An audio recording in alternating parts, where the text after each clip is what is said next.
ಪ್ರೀತಿಯ ಸ್ನೇಹಿತರೆ, ರಾಯರ ಬಟ್ಟೆಗಳನ್ನು ಜಸ್ಟ್ ಹೀಗೆ ಮುಟ್ಟಿದರೆ ಸಾಕು, ಎಲ್ಲಿಲ್ಲದ ಜ್ಞಾನ ನಮ್ಮನ್ನು ಆವರಿಸಿಕೊಳ್ಳುತ್ತದೆ. ರಾಯರು ಧರಿಸಿದಂಥ ಕೇಸರಿ ಬಟ್ಟೆಗಳ ಪವಾಡವನ್ನು ಒಂದು ಸಣ್ಣ ಘಟನೆಯಿಂದ ನಾನು ನಿಮಗೆ ಹೇಳ್ತಾ ಹೋಗ್ತೇನೆ. ರಾಯರ ಮಠಕ್ಕೆ ಸೇರಿದಂಥ ಕೆಲವರು ರಾಯರ ಕೇಸರಿ ಬಟ್ಟೆಗಳನ್ನು ನದಿಯಲ್ಲಿ ತೊಳಿತಾ ಇರ್ತಾರೆ. ಅದೇ ಸಮಯದಲ್ಲಿ ರಾಯರ ದರ್ಶನಕ್ಕೆ ಬಂದಂಥ 3 ಜನರು ಅದೇ ನದಿಯಲ್ಲಿ ಸ್ನಾನ ಮಾಡ್ತಾ ಇರ್ತಾರೆ.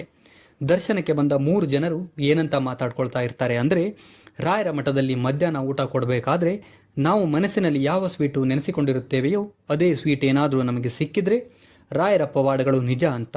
ಅಕಸ್ಮಾತ್ ನಾವು ಮನಸ್ಸಿನಲ್ಲಿ ಅನ್ಕೊಳ್ತಾ ಇರೋ ಸ್ವೀಟ್ ಏನಾದರೂ ಸಿಕ್ಕಿಲ್ಲ ಅಂದರೆ ರಾಯರ ಪವಾಡಗಳೆಲ್ಲ ಸುಳ್ಳು ಅಂತ ಮನಸ್ಸಿನಲ್ಲಿ ಯೋಚನೆ ಮಾಡ್ತಾ ಇರ್ತಾರೆ.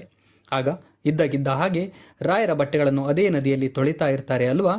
ಆ ವ್ಯಕ್ತಿ ಹೇಳ್ತಾರೆ, ನೀವು ಯಾವ ಸ್ವೀಟನ್ನು ನಿರೀಕ್ಷೆ ಮಾಡ್ತಾ ಇದ್ದೀರೋ ಅದೇ ಸ್ವೀಟು ನಿಮಗೆ ಊಟದಲ್ಲಿ ಸಿಗುತ್ತೆ ಅಂತ ಹೇಳ್ತಾರೆ. ಹೀಗಂತ ಹೇಳಿದಾಗ ಈ 3 ಜನಕ್ಕೆ ಶಾಕ್